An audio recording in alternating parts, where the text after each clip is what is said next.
Okay, we're going to go ahead and get started. So my name is Lori Kaplan. Good evening, and I'm here to welcome you to tonight's program, The Future of Natural Gas. And thank you for making time for this important and very timely program. We've hit mute all on everyone, and that just helps us have a more orderly program. So hopefully that's working out okay for everyone. I'm going to start with our land acknowledgement. The city of Ashland is located in the ancestral lands of the Shasta, Takelma, Latgawa, and other Native peoples. However, tonight I'm joining you from Silver Spring, Maryland, which is on the ancestral lands of the Piscataway and the Nacotchtank Anacostan Native peoples. We're grateful to our elders and the people who cared for our lands. And we invite you to learn more about your native lands by visiting native-land.ca. It was fun for me to do that today and learn more about the Native peoples here in Maryland.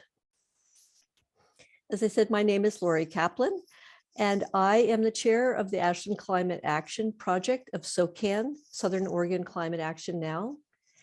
And SOCAN was formed 10 years ago. They're celebrating their 10th anniversary this year. To lead our region on climate action, they provide education and training for local residents, as well as organizing and advocating on local, regional, and statewide climate issues. And I think it's really wonderful that when you look around at all the work that's being done here in Southern Oregon on climate solutions and climate advocacy, you don't have to look very far to realize that SOCAN was the original producer here and provided many and possibly all of us with the information, education, and motivation to get to work on addressing climate change. So there's been many offshoots from the original SOCAN organization, but I believe that's possibly where we all started. And so here in their 10th anniversary, I know there is a celebration coming up, and I hope you'll join us in recognizing their accomplishments and everything that they've given to us. And that's Alan Journay and Kathy Conway, who hopefully are here with us tonight, who've just really inspired all of us. So in addition to my role with the Ashland Climate Action Project of SOCAN, I'm also on the leadership team of the newly formed Ashland Climate Collaborative, which we hope you also will be hearing a lot about. So the collaborative is a new organization that was inspired by our work with SOCAN, and it was formed to serve as a hub for climate action across Ashland. Ashland has very specific circumstances in terms of our climate and energy action plan, our electric utility, and incentive programs that we have that are offered through the city. So while we work across the valley and everybody's important, we're very focused on the policy environment and the utility environment in Ashland. We believe that climate action is for everyone. So faith communities, civic groups, neighborhoods, businesses, schools, professional groups, and more. We all have an impact, so we all need a plan. We are confident that working together across our community, we can dramatically lower our climate impact and help develop models for other communities to make this journey successful. We hope that you'll be part of this journey with us, no matter who your circle of friends are and colleagues, that you will also join us in this work. So tonight's program is part 3 of a series on natural gas and making the switch to 100% electric homes that's been presented as a partnership between SOCAN Ashland and the collaborative and our project, which is called Electrify Ashland Now. So Electrify Ashland Now was formed to support local homeowners to slash their household climate footprints by switching from natural gas to clean electricity. So you'll find tons of very practical, locally tailored resources on our website, electrifyashland.org. So I hope you'll visit there and you'll sign up to continue to receive communications about this process. So weaning our homes off natural gas is not a single act, but a journey that requires careful planning and patience.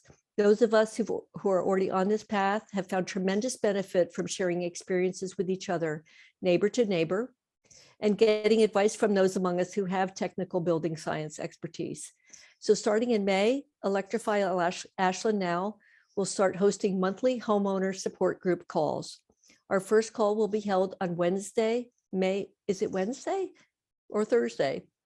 Maybe it's Thursday, May 11th. It's May 11th at 7 p.m. These calls will have local homeowners on hand who've already started the process of going 100% electric, as well as local green building experts. And we are so thankful for the expertise of these folks who have so much knowledge that are working with us to support local homeowners in making this transition. So the calls are really all about just helping you learn more about the process of going 100% electric and breaking through any problems as they occur and learning from each other. So my colleague Candace Turtle, who's with me tonight, is going to put in the chat the registration link so you can go ahead and sign up for these homeowner support group calls. So another housekeeping, please note that this program is being recorded, and we will share the link for the program following this, so you could share it with other friends and colleagues and neighbors. And then after a few days, we will upload it to the YouTube channel of Southern Oregon Climate Action Now, as well as on our Electrify Ashland Now website. So now I'd like to welcome tonight's speaker, Christy Anderson Brecken. Ms. Brecken is a senior instructor at Oregon State University, Department of Applied Economics, where she teaches undergraduate and graduate legal topics in the Applied Economics Department. She mentors student research projects on environmental and climate law and environmental justice. Her research focuses on environmental law, food systems, and agricultural business succession and land use. Since 2018, Ms. Brecken has also served as the president of the Oregon Citizens Utility Board and serves as the Lynn Benton NAACP Environment and Climate Justice Committee. She serves on the Lynn Benton NAACP Environment and Climate Justice Committee. As directed by the Oregon voters in 1984, the Oregon Citizens Utility Board, the CUB, represents the interests of Oregon's residential utility customers before administrative, judicial, and legislative bodies. CUB, or CUB, works to ensure that residential ratepayers have access to fair, affordable, reliable, clean, and sustainable electric, gas, telecommunications, and water sewer services. Wow, that sounds like a big job. A CUB priority is to advocate for policies that reflect the needs of low-income utility customers and address the disproportionate impacts of utility-related policy decisions on our low-income, elderly, and disabled neighbors, as well as people of color and those for whom English is a second language. So I know I didn't have a lot of understanding about the Citizens Utility Board coming into planning this program, and I feel a lot better just knowing that there is this kind of oversight and this priority on equity issues in our transformation of our energy sources.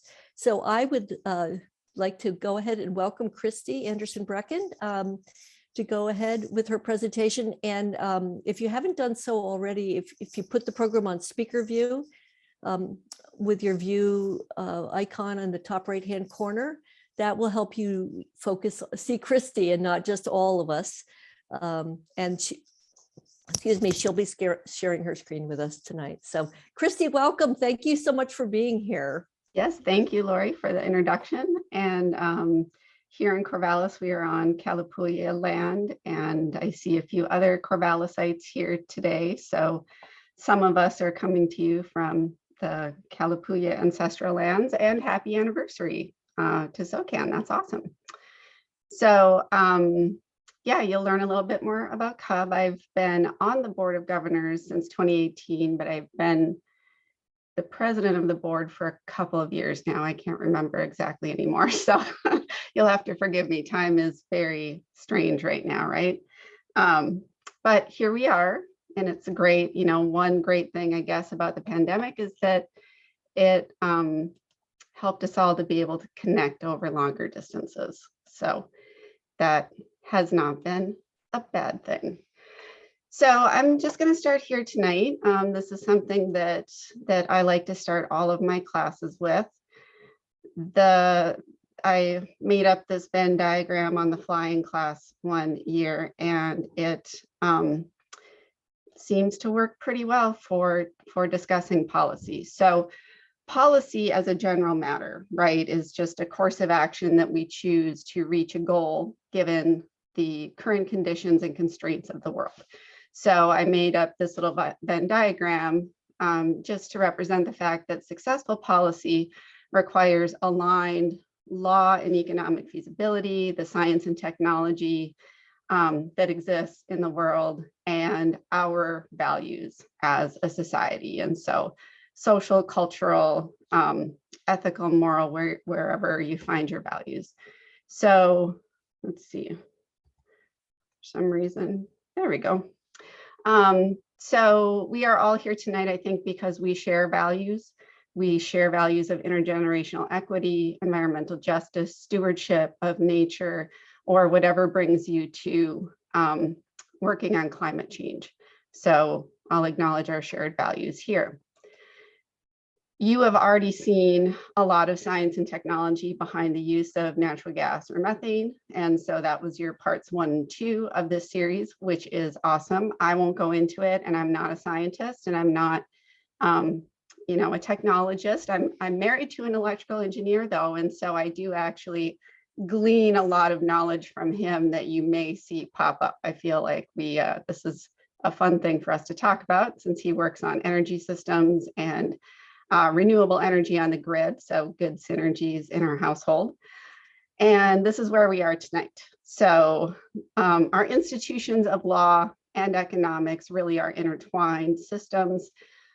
These are collective decision-making systems in our society. So tonight, we're looking at Oregon's legal pathways for climate justice and specifically around natural gas, as you know. So just a little roadmap for the night, general to specific. So a path to deep decarbonization, I'll introduce a model that I like to use to think about how we get there. And then I'll talk about who has the authority to regulate natural gas. And then we will see Oregon's recent decarbonization laws where natural gas fits into it. And finally, the Public Utility Commission just released their draft report in their natural gas fact-finding investigation. So I will weave in the findings and data from that report into where are we going. So that's where we're headed. So this is a model that I like to start with when we talk about decarbonization. We have technically, and economically feasible pathways to get there. We have the technology now, and it is at costs that make it doable now. I mean, honestly, in the US, a lot of the decarbonization we're seeing, like pushing coal off the grid, has largely been through economic forces rather than government regulation, right? And so if you layer more government action on top of that, we could do even better. So the 3 pillars of deep decarbonization, and these are found throughout different kinds of decarbonization studies, are 1, energy efficiency; 2, we need to decarbonize electricity; 3, we need to switch direct use of fuels such as natural gas, right? Methane gas, to electric sources. So there's electrification. Now that sounds like it should be, you know, do number 1, then do number 2, then do number 3, but we don't have time for that anymore, right? We need to be doing all 3 at the same time. And if you think about it, right, this is 2019 greenhouse gas sectors for the US, but as these all industry, commercial and residential is mostly what we're talking about today, agriculture, and then, you know, transportation, we could have a whole nother series about transportation electrification, right? As this all moves to electricity, that's why you see that decarbonizing electricity is at the center of all of this. So that is where we're going. Plus, we need to remember equity for underadvantaged communities and advancing environmental justice, which is both remedying harms from the past that have been done, systemic racism, systemic injustices, low income, you know, classist types of policies that we've had, and how do we move forward with that? And we very much can do many of these things together with climate justice. All right, so I said I'm going to move from general to specific.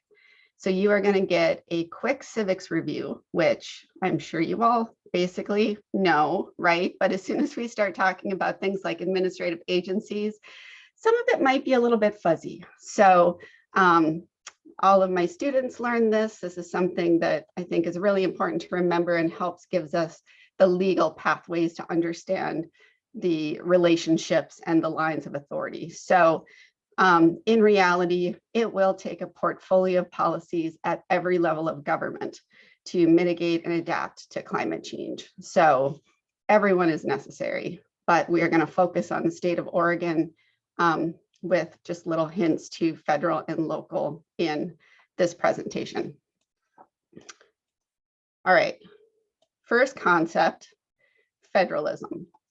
In the Constitution, it is not specifically spelled out this relationship between federal and state governments, but it is implicit in the design. And it is very much the way we have been operating, right, all this time together. So federalism is just the authority being divided between different levels of government. So what are those authorities? So at the federal level, the Constitution has the powers of the federal government. The Congress shall have the power to, listed in Article 1, Section 8, and some of those things that we use for environmental law primarily is the Commerce Clause, which feels a little counterintuitive. We could have a whole conversation about that, but it is where our federal authority is grounded for most of our environmental laws. So the Clean Air Act, the Clean Water Act, the Energy Security and Conservation Act, we could go on and on, okay? Taxing and spending, big, very important power, right? So this very much is tapped and should be tapped for infrastructure and other things that we need for climate action as well. Federal lands, the government owns, and of course, we have oil and gas drilling on federal land. So the regulations around that are very important. And importantly, the Constitution also says that federal law is supreme and preempts conflicting state laws. So that'll come up. That's why that is the top level in this diagram. Now at the state level, the states are sovereigns. And the states, when we broke away from Great Britain, the colonies, right, the 13 colonies that were there, they all had in their minds, all their own governors said, we are now like the king, right? We got our power from the king, and each governor was like, haha, now I have my own country. But they had to figure out, well, wait a minute, maybe we are weak apart and we would be stronger together. So that's where this idea of a united state comes from, right? But that means that in our legal framework, history, and really understanding of government authority, states are sovereigns, and states have what has always been assumed to be the full range of government powers, which we call the police powers, which is to regulate for the health, safety, and welfare of the people. So therefore, states can do all of this environmental regulation and have for all this time. For our context, states have power over utility regulation, pollution control laws, land use, water law, taxing and spending power as well. And there are places where now you're thinking, well, but we have pollution control laws like the Clean Air Act. States, well, the way that those federal laws were set up, they were set up in a way that we call cooperative federalism.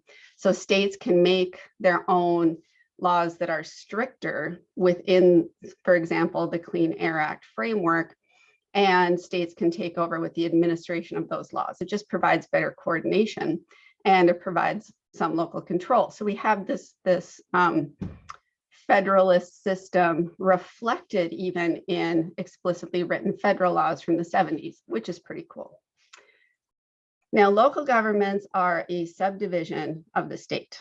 And so they also have police powers over their local issues, right? They get that authority from the state when they are incorporated or thus recognized by the states. There are also democratic governments, though, too, right? So they do have their own democratic authority from the people who elect the city council, the county commission, whatever local jurisdictions you're thinking about. So with those police powers, they typically do get control over local issues such as the utility franchise agreements that you're probably thinking about, rights of way, usually building codes, but in Oregon, here's an example where local laws can be preempted by state laws. For Oregon, we have state level building codes that local governments are preempted from making conflicting laws. So, so that's its own issue, but you see that relationship come up.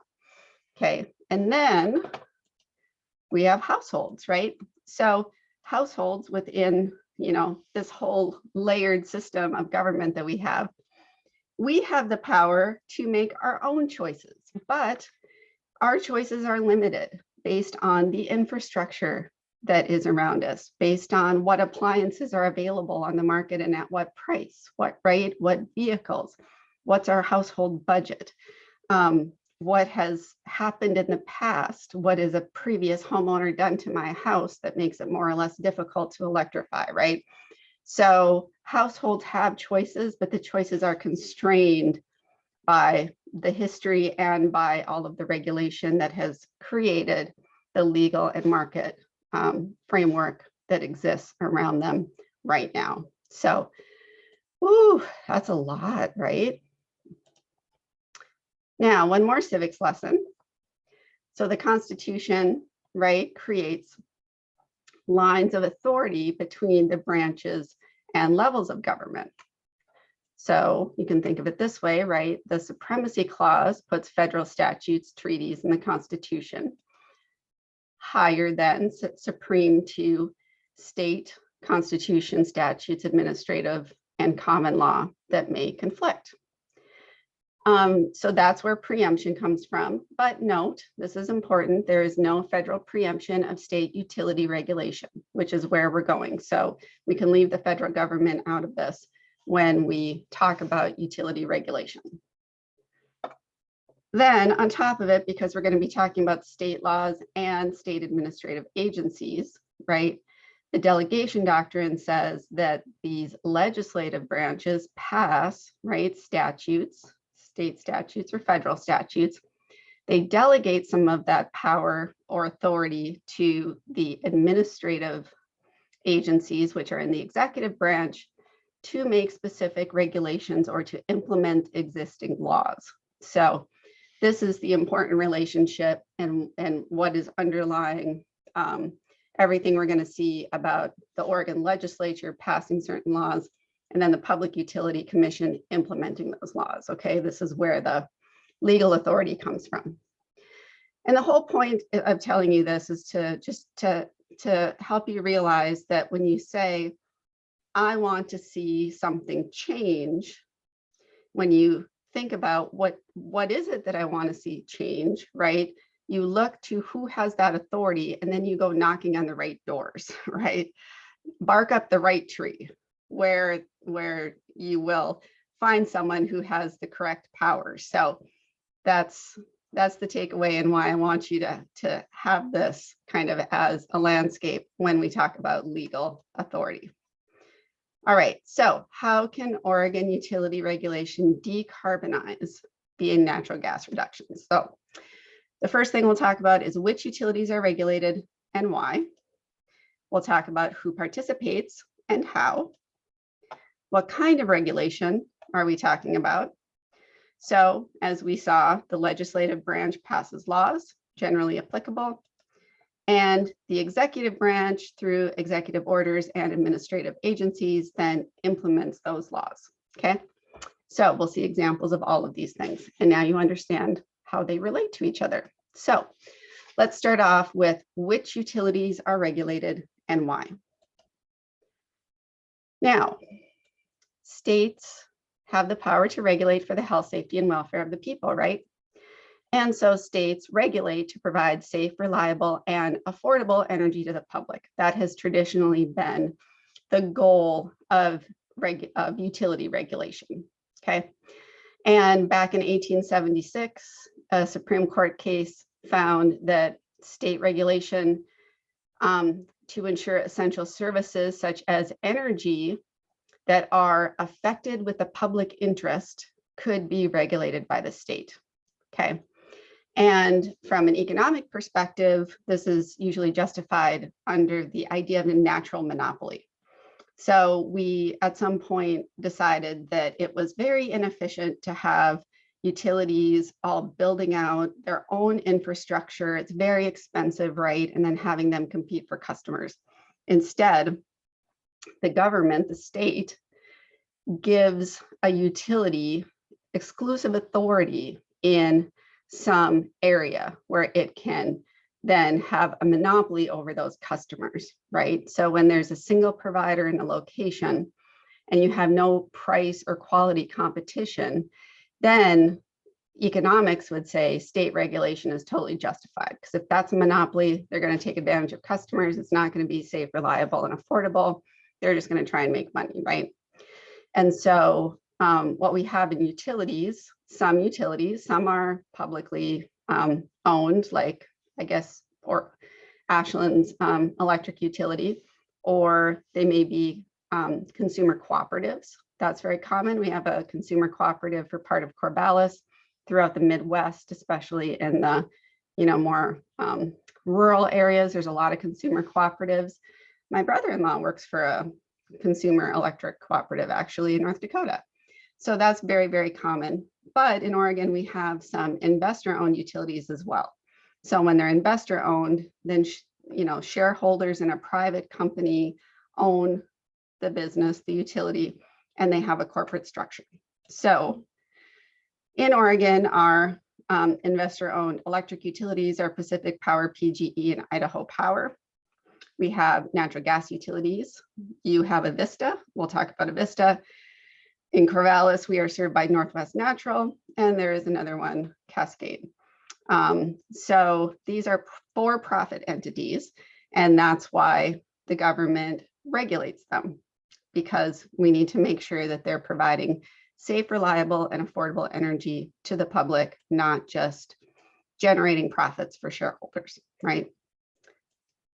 Okay, so natural gas utilities, they buy gas from suppliers. So you can think of that side, natural gas from wells on the land or from offshore drilling, right? So there's companies who do this part of it, where they extract natural gas, they process and treat it, right?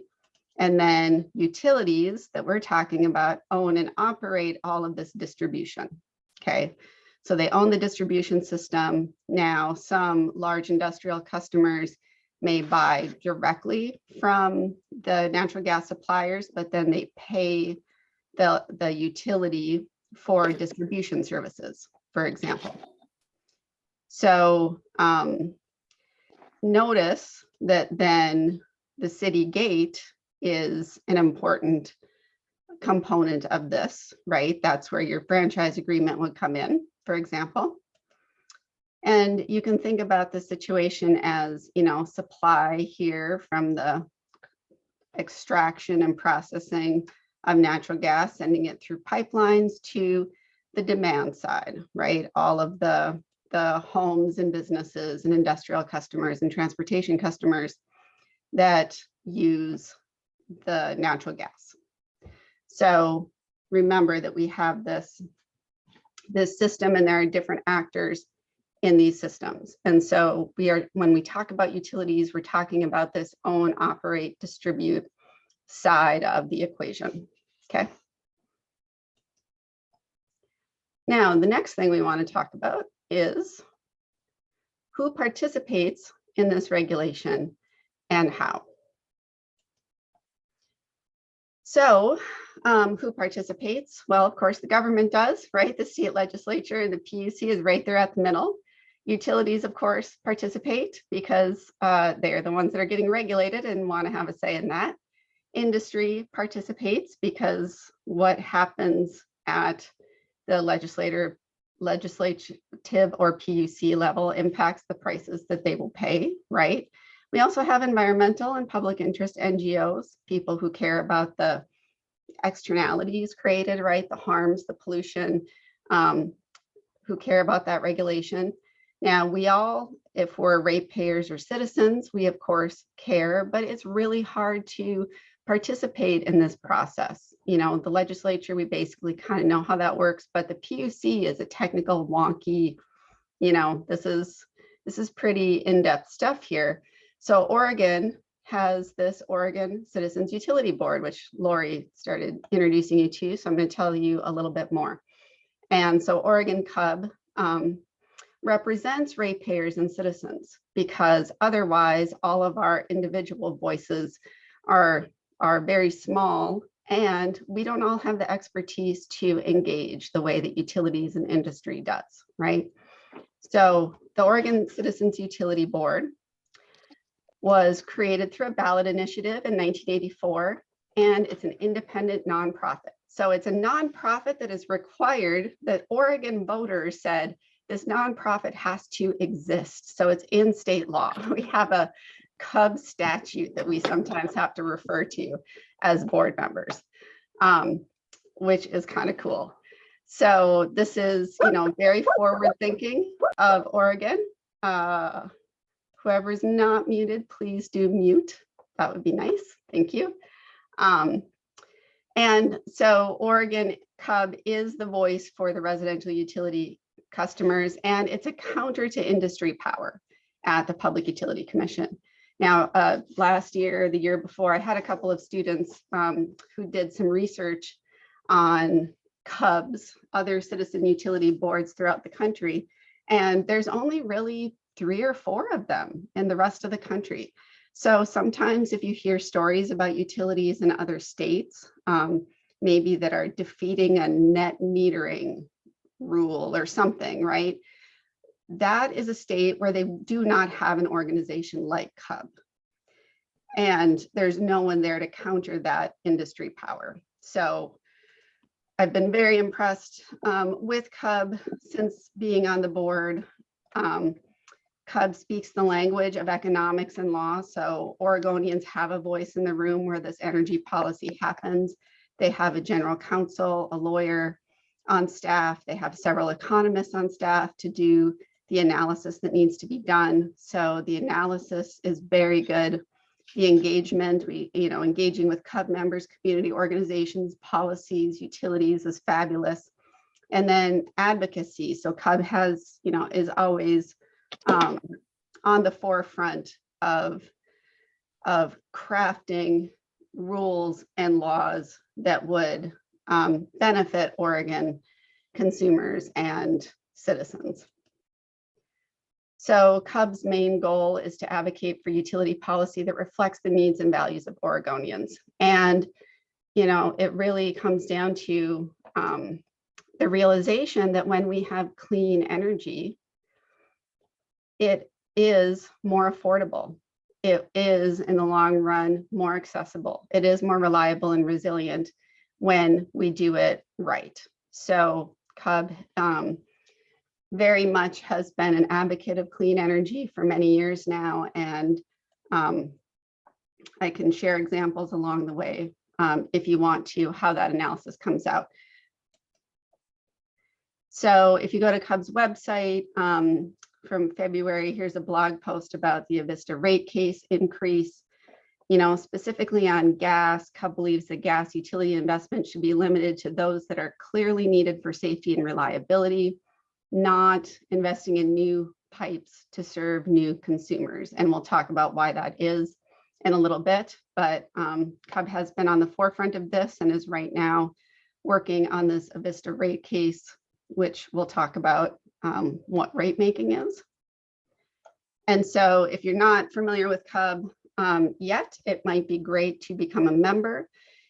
You can get action alerts, you can follow the blog, see what's going on, get that knowledge and information from a trusted source who is looking out for the ratepayers. Okay, I'm going to actually open a window because it's warm in here. Just a minute.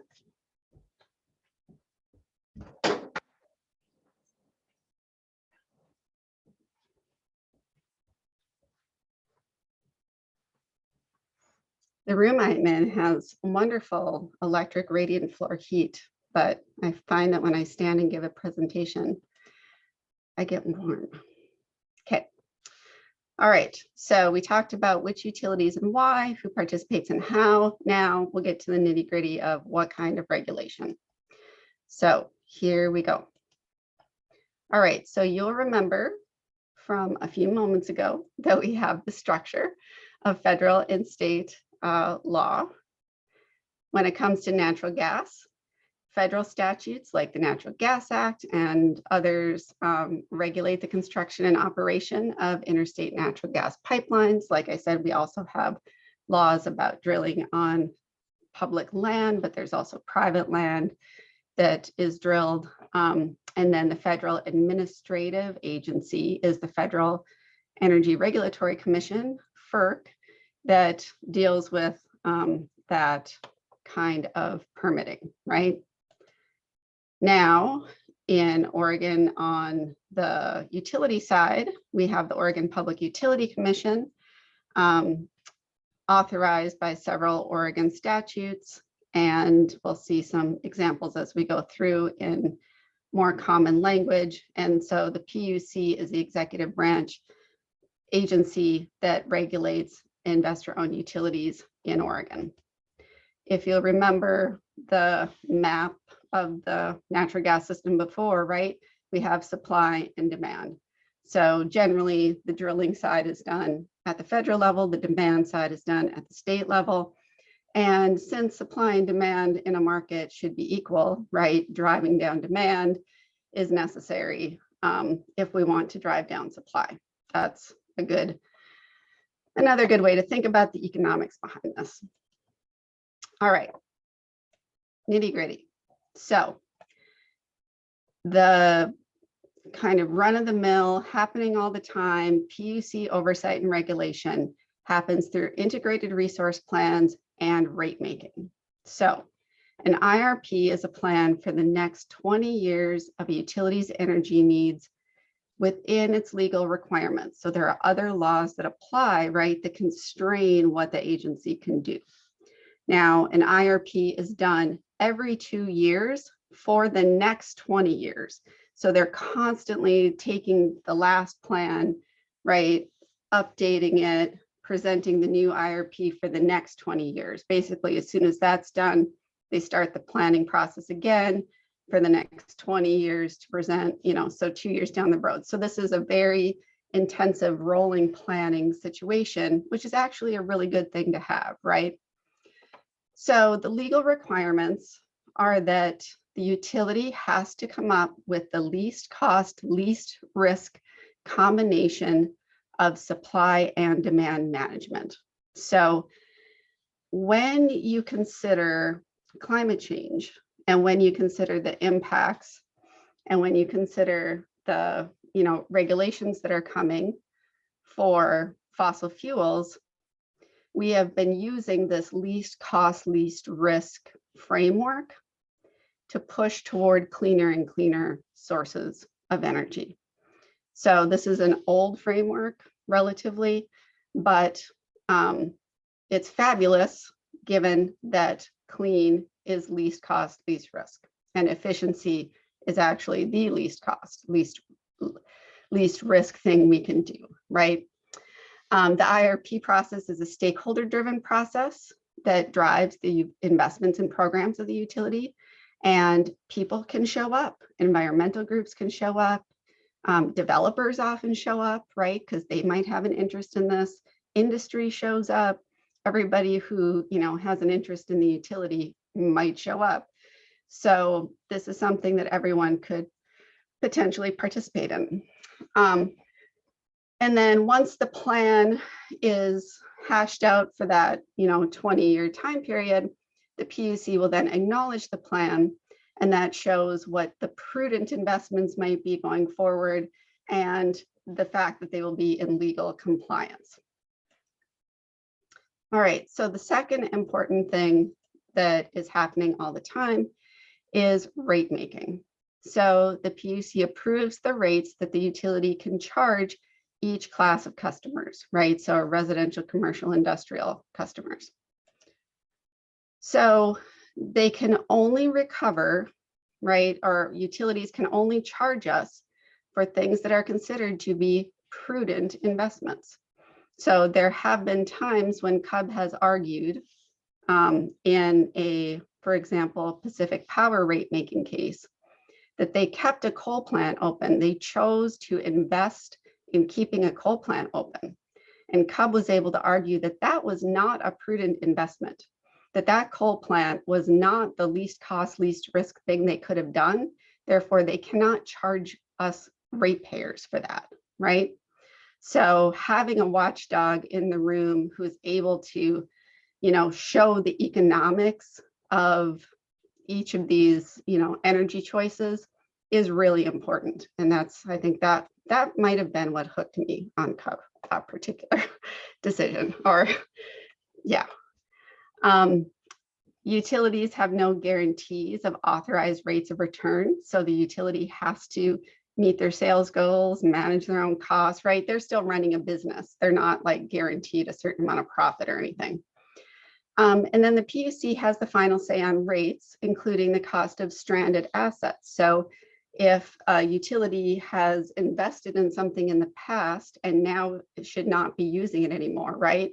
Even though they haven't used its full, quote, useful life, or, that they had originally planned for, the PUC would be able to say whether or not that has to come out of like shareholder profits versus utility customer rates, okay? So the PUC makes those kinds of decisions and can determine that some initial investments were not prudent. So this is a powerful and your typical, if you follow the CUB blog, you're going to see a lot of rate making and IRP discussion, because this is the watchdog on top of it, stuff that's happening, every day. Now, most of you are probably aware of the 2020 Executive Order 2004, directing state agencies to take actions to reduce and regulate greenhouse gas emissions. So I just grabbed an example from that order showing the whole list of agencies that the governor directed to reduce greenhouse gas emissions. The Public Utility Commissions is down here at number P, and the Department of Environmental Quality is, in here somewhere important. So they each have, were directed through this executive order to regulate in ways that reduce greenhouse gases.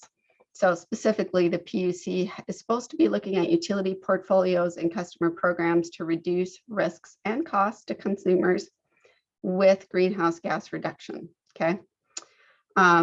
Prioritize activities to advance decarbonization and create a public process to mitigate differential energy burdens and other inequities. So think about and plan for our low-income neighbors, okay?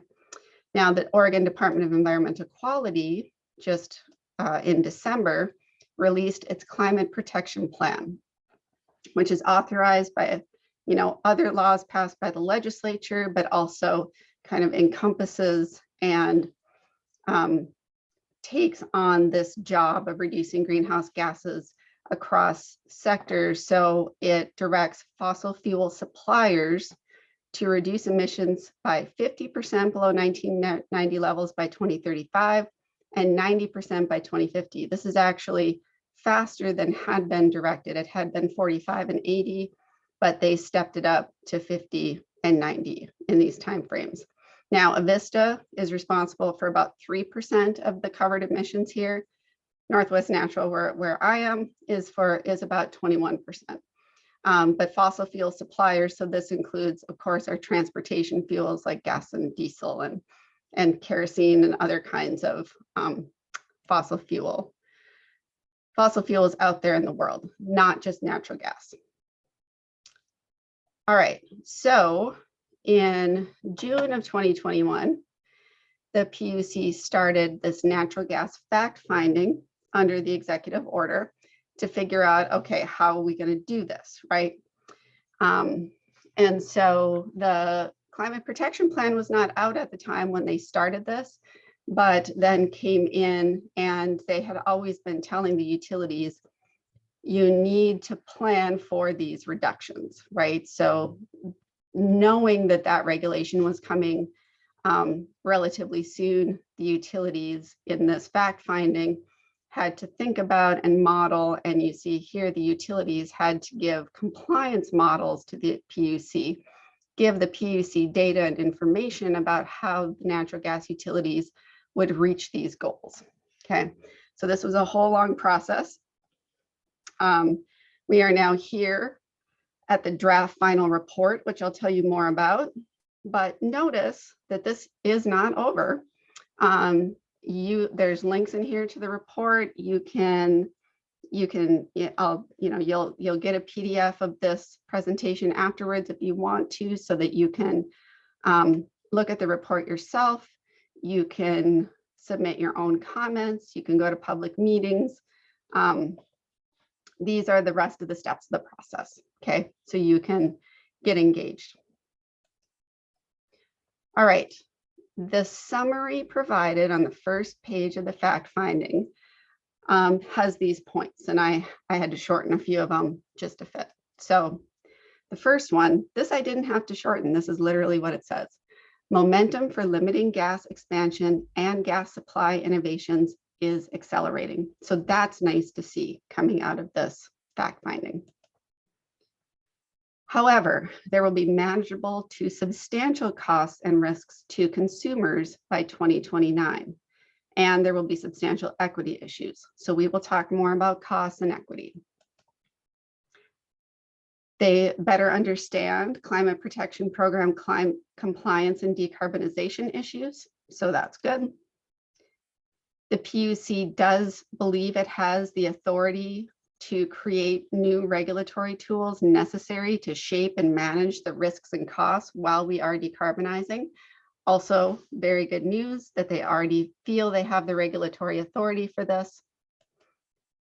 And this is an important one. These regulatory tools and planning have to happen across the whole energy system, coordinating gas and electric service. So remember that this IRP and rate making process has been happening for individual utilities, right?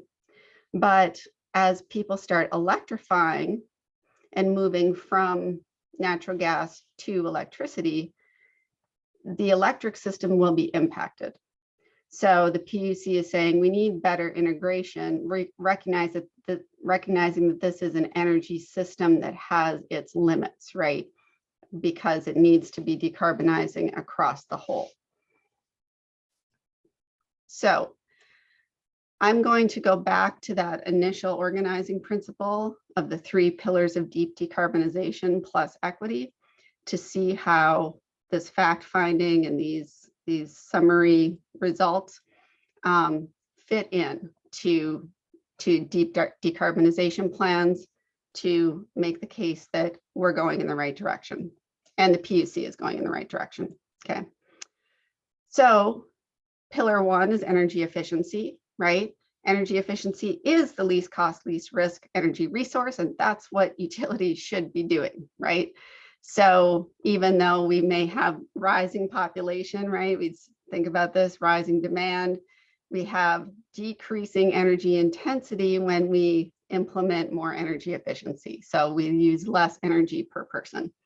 So do your insulation, your weatherproofing, your electrification. Electrification itself is inherently more efficient. So that's, 1+ for electrification anyway, it's already efficient.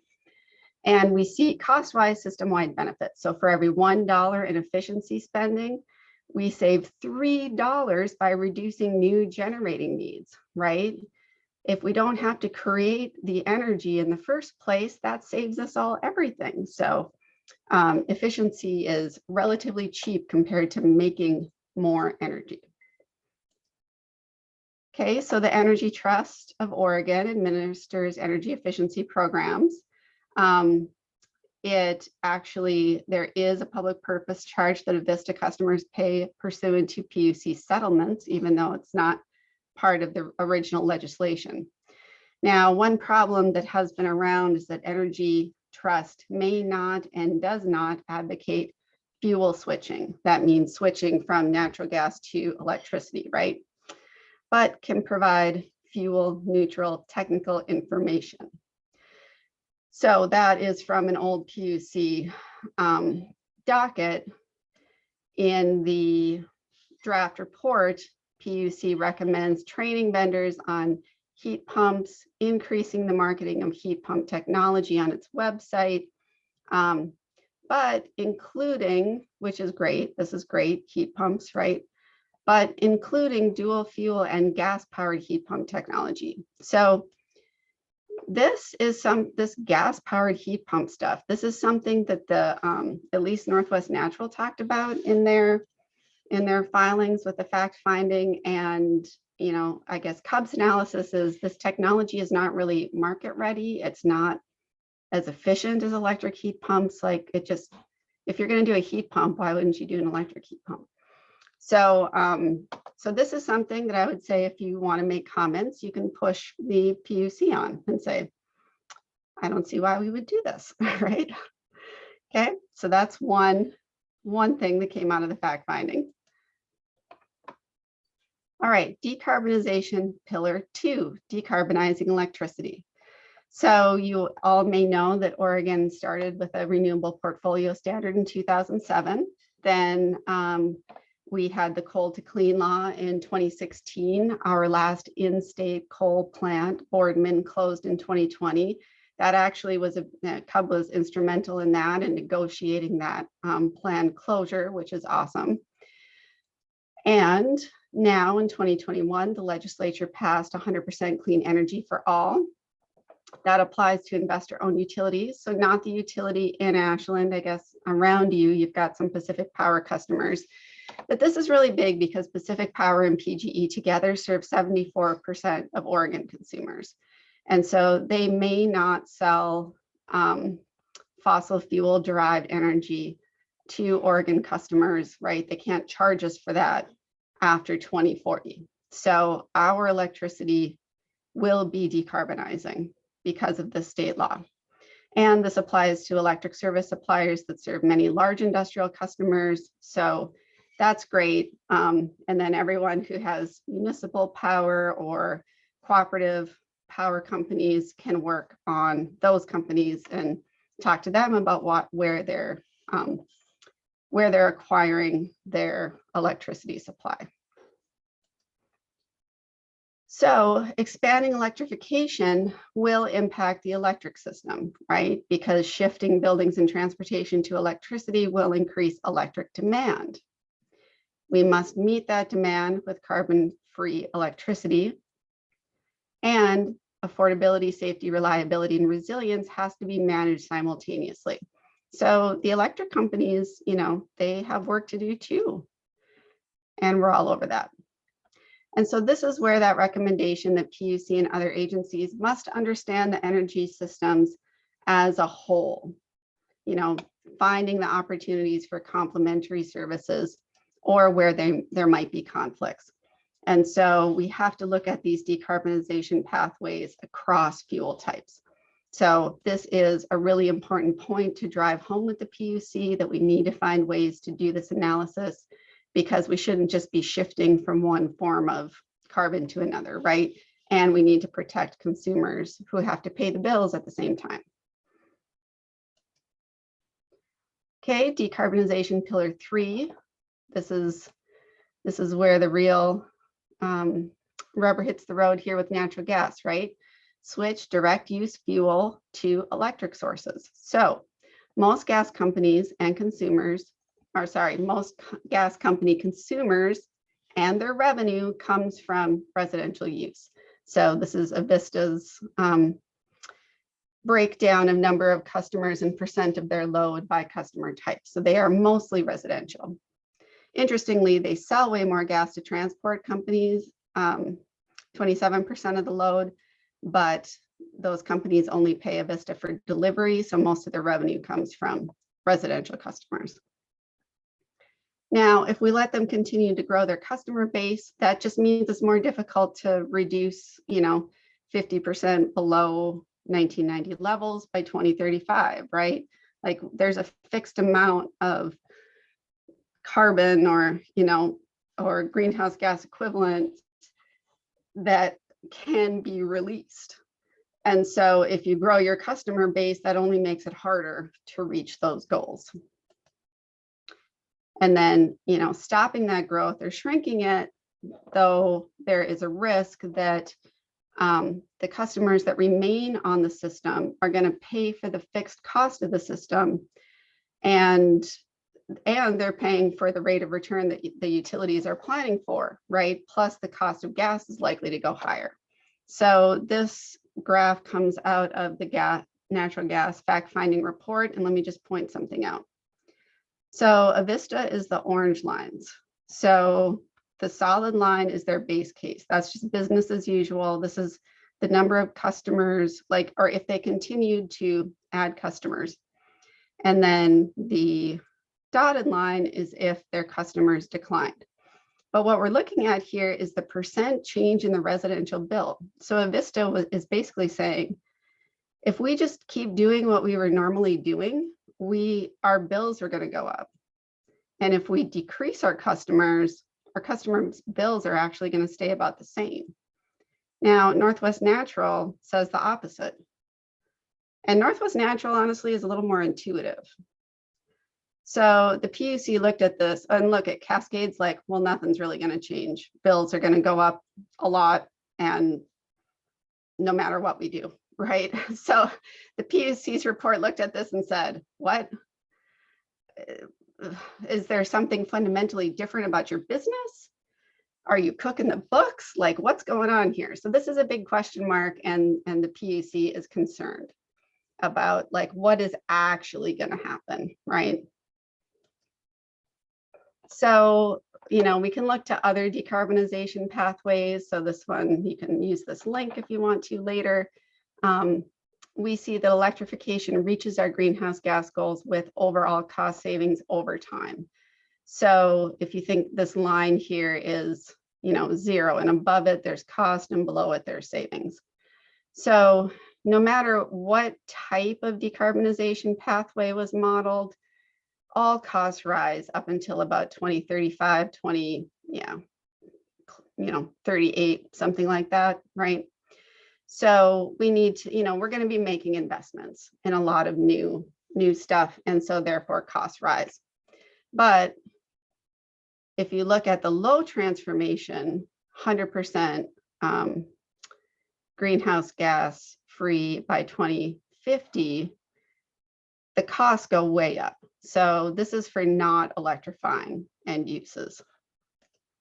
If you look at these 80% reductions by 2050, this is with a lot of electrification, then costs plummet after 2035, okay?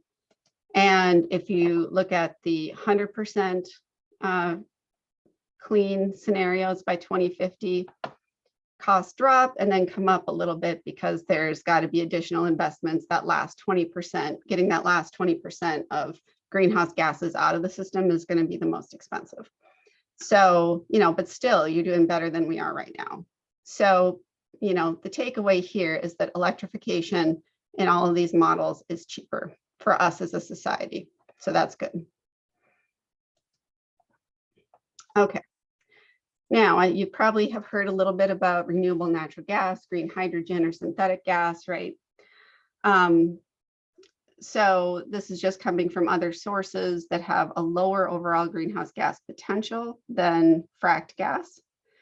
And in their plans for this fact-finding, the utilities have big plans for major increases in supply of all of these alternative fuels to put through their pipelines. But there's likely not enough supply. This is another study showing that, our gas usage is this, and our renewable natural gas potential is only 19% of that. So we're not gonna replace that, quickly unless something really changes.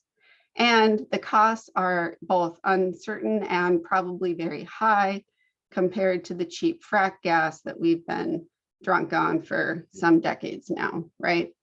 So high costs, not enough of it.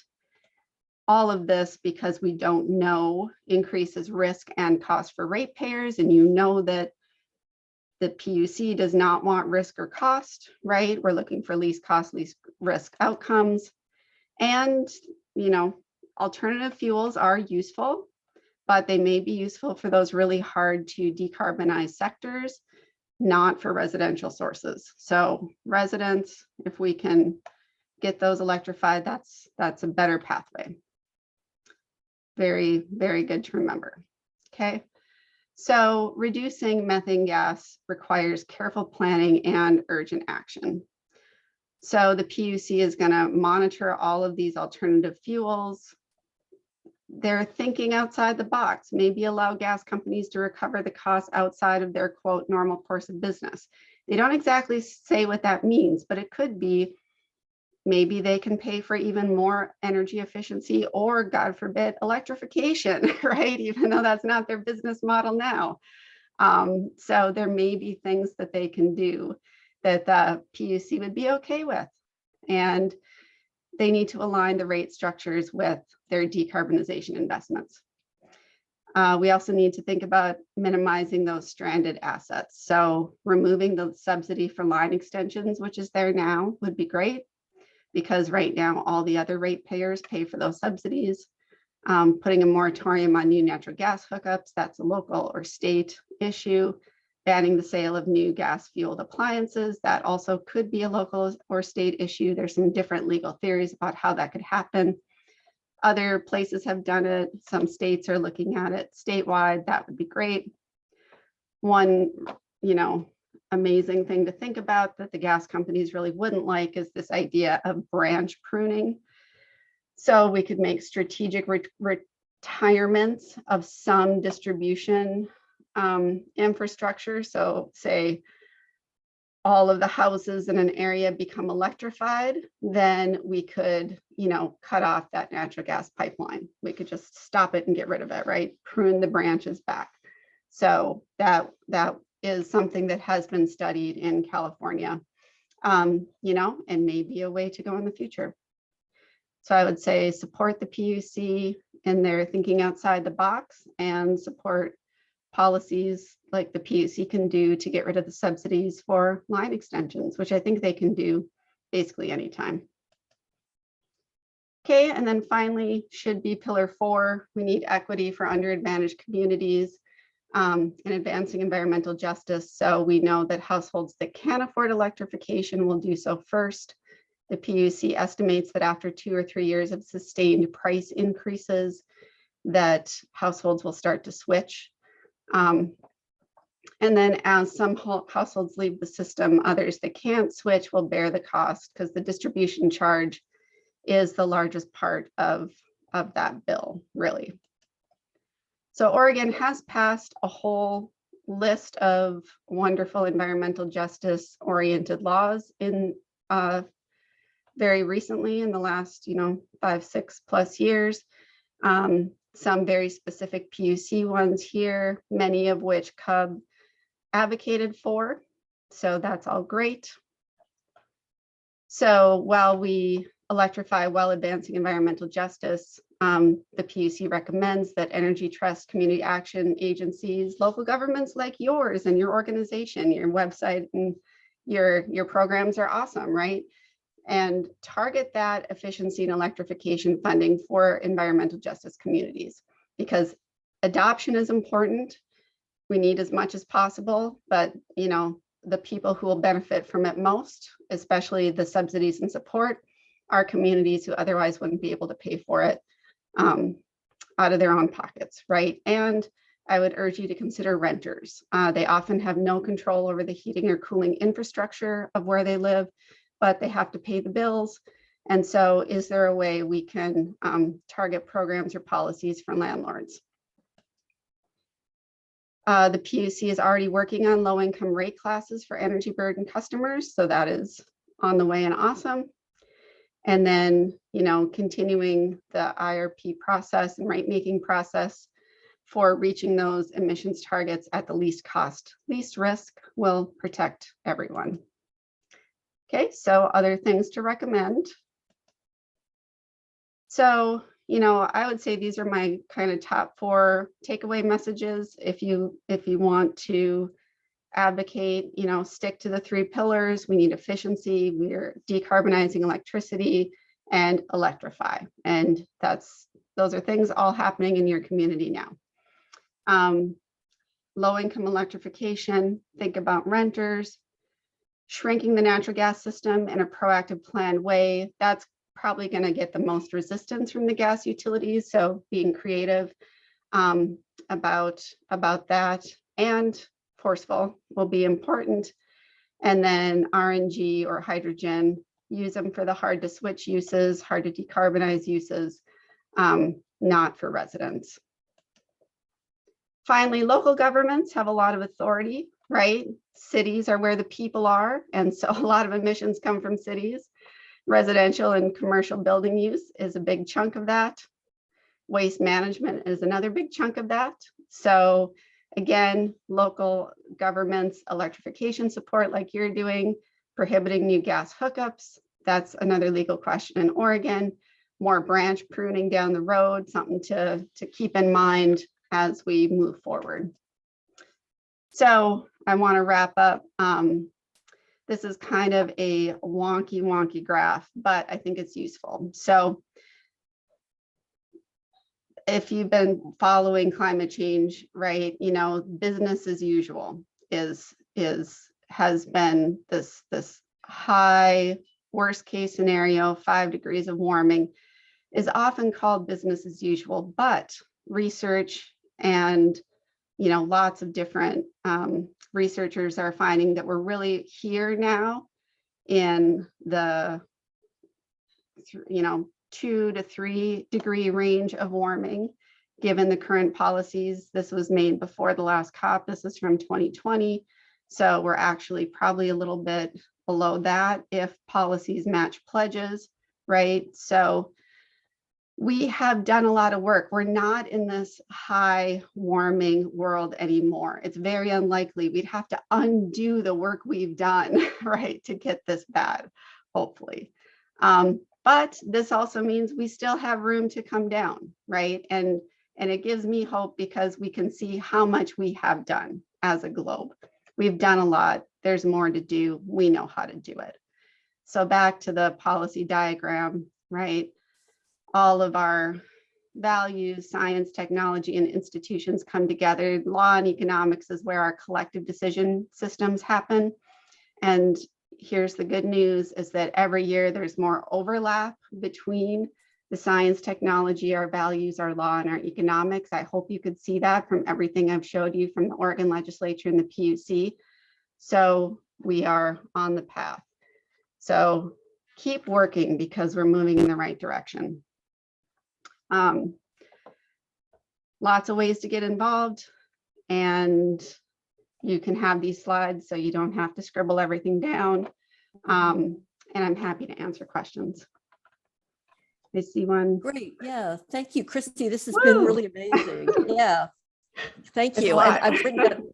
I'm going to ask just one question, and then my colleague Candace from our leadership team on the Ashland Climate Collaborative is standing by to field your questions and moderate those. So while I just cue things up, please go ahead and put your questions in the chat or any thoughts that you have or ideas.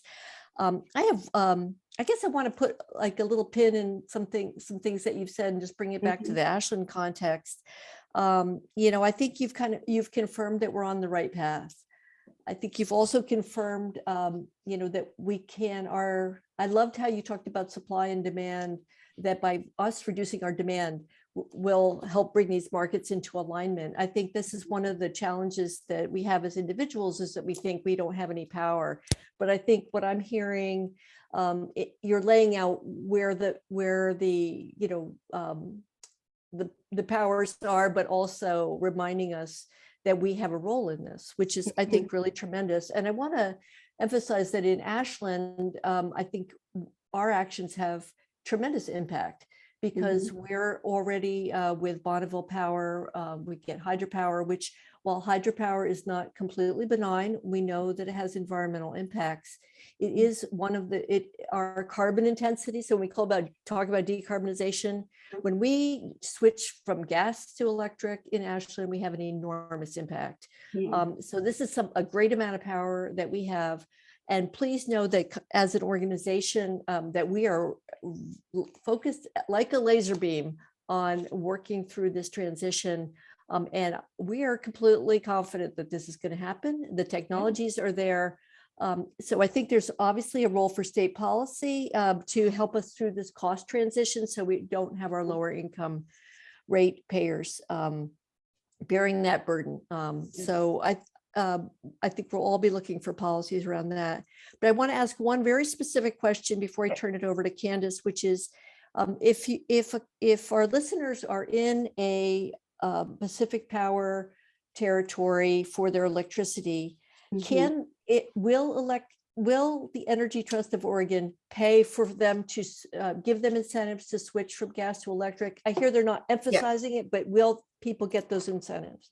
Yes. So my understanding is that if you make the decision up front, if you say, I am going electric, period, then they will give you the subsidy. So like, I'm sure, so I, switched a natural gas furnace out for a heat pump 4 years ago, I think.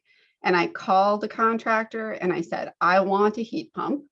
And I remember having the conversations about this heat pump, this size, this efficiency, this rebate, this heat pump, right? And so Energy Trust policy seems to be, if you as the consumer decide that you want electric, they will subsidize you.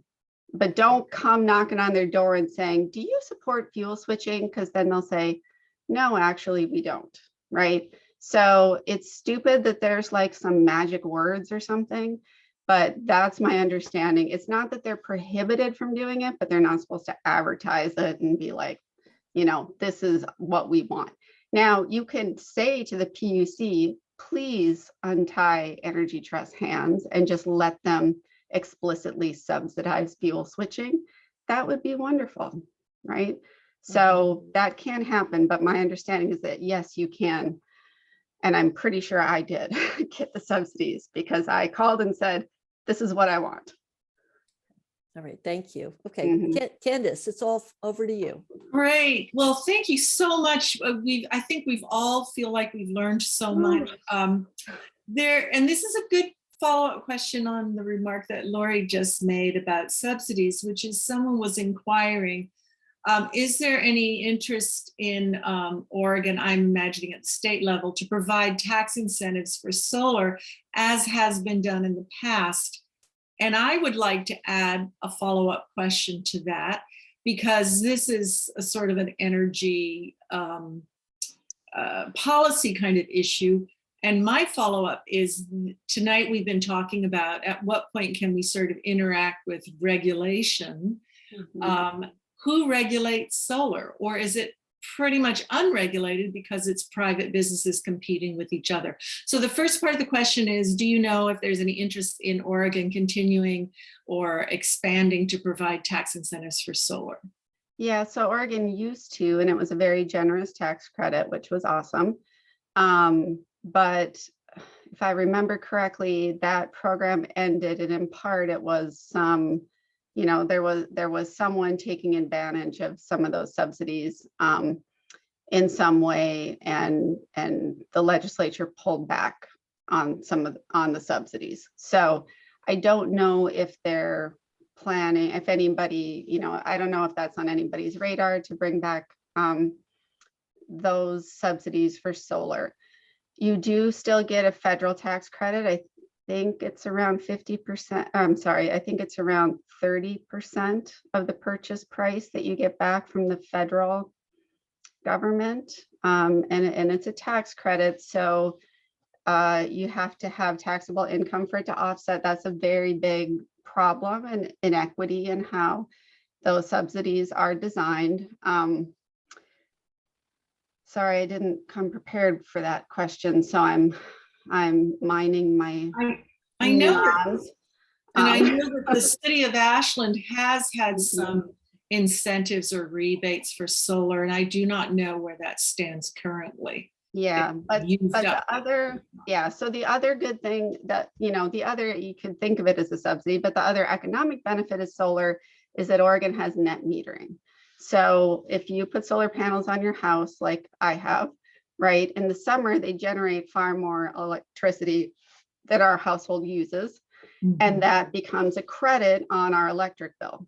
So that credit then stays on our bill and offsets our bill into the winter. So we don't actually pay an electric bill until it was like February or March one year. And then we start paying for electricity again until the sun comes back enough to knock us back down to like just the monthly, whatever your hookup fee is, right? So you are actually paying yourself back over time by not paying an electric bill. So net metering is fabulous. And they do try, and when they cite that, like if you have a contractor come and look, they won't, I think, build out more than a certain, like your usage, like they look at how much electricity you use and they won't go much beyond that so that it's kind of matched up. But if you do generate more than you use by the end of the year, the extra goes into a low income support fund. You don't get a check back, but it goes into low income bill assistance programs, which is also kind of awesome. So net metering is a really good policy that isn't available in all states because utilities don't particularly. I'm going to try and do justice to this next question, and Lori, you may have to bring Ray Ballett in to help. It's his question. He says he heard that NG utilities were suing Oregon, claiming that the CPP is an overreach. Yeah, and I know what you mean. That issue a little bit for those of us who don't know all the acronyms. Yeah, it might be a little broader in terms of the fuel suppliers. Yeah, so I understand what you mean, right? So yeah, they are suing the Department of Environmental Quality over the climate protection program. I can't wait to actually read the complaint though, because I don't think the complaint is out there yet. I think they've only done like their preliminary filings, basically saying here's who we are and here's why we think we have standing to sue. When they do, I mean, basically the claim they're going to have to make, actually, this is my students are answering this on a quiz this week, so don't tell them. I gave them just this very bare bones, this scenario, and said, what legal claims will they be bringing? And so the very generic legal claim that they are going to have to bring is they're going to have to claim that the climate protection program is not authorized by any state statute. So the fact that the climate protection program is essentially a cap and trade program, and it has these, community climate investment credits as offsets and like this whole complicated, but, really, I think, effective, probably program design, right? We had 2 sessions where Republicans walked out of the legislature because they were opposed to a cap and trade bill. And so they're saying you can't do an end run around the legislature and then make a cap and trade program via administrative agencies. Now, the DEQ would have been very prepared for this. So I suspect that they did their homework and their lawyers did a good job of connecting this program exactly back to the legislative authority, because there is legislative authority for regulating the fuel suppliers already, right? They're just going to say, the law says the fuel suppliers have to reduce emissions by this amount, and we are empowered as an agency to create the mechanism by which those reductions happen. So yes, they are suing. That's the general form that the legal claims will have to take. And I have no idea what the outcome might be yet, other than the fact that DEQ would have totally seen it coming and should have done their homework. Okay. So, Thank you. yeah. So there's a sort of a comment and a question related to the draft Future of Gas report. And I believe that's the one where you show that the utilities have very divergent views about what's going to happen. I skimmed that report myself and noted this sort of confusing prediction for the future that that the utilities have provided. But then I also noted, and correct me if I'm wrong, that this is self-reported and self-analysis. Yes. So I think what the thrust of this comment question is trying to get at is sort of how do we get good numbers and good analysis? How do we hold the utilities' feet to the fire, so to speak? And sorry about that pun. What ideas do you have coming from the advocacy side? Yeah, well, I mean, that's really where an organization like CUB shines, because CUB will look at, I mean, if you really want to get wonky, and if you can go to the fact findings webpage and you can find the materials for all of their different workshops and the presentations that I mean, some of the stuff I pulled and showed you in the presentation was just screenshots from Avista's presentation. And so, my understanding of CUB's analysis, and I'm relying on their economists because I'm not doing the analysis myself, is that they look at the real world, right? And they say, you say that you're going to have like this much renewable natural gas by this year, and it's going to cost X. There's no plausible way that's going to happen, right? And even if you think that's going to happen, there is a huge probability range around that. And there's a huge risk that it's not going to happen. So you have someone else doing independent analysis and saying to the PUC, no, I'm going to call their BS on that, right? And so all you can do is provide credible information to the staff at the Public Utility Commission who, should be, and I think do a good job of being honest, neutral decision makers. And I think the PUC has had a pretty good track record on a lot of this stuff because, I go to these CUB meetings every week or every month, and there's another CUB win about the natural gas. We'll see what comes out of these latest rate makings, but the natural gas companies are sending out all this advertising about renewable natural gas, and they're sending all the natural gas is so clean, it's so great, it's so, and CUB is saying, hey, PUC, they're spending all this money on this advertising that's actually really misleading. This is not in the best interest of the rate makers or ratepayers, and ratepayers shouldn't have to pay for this, right? They're also trying to give their executives more bonuses and jack up their rate of return, and so all you can do is have someone else in the room to call it out so that the neutral decision maker can say, hey, yeah, that, I have two sets of analyses, and I see that one is more reflective of reality than the other.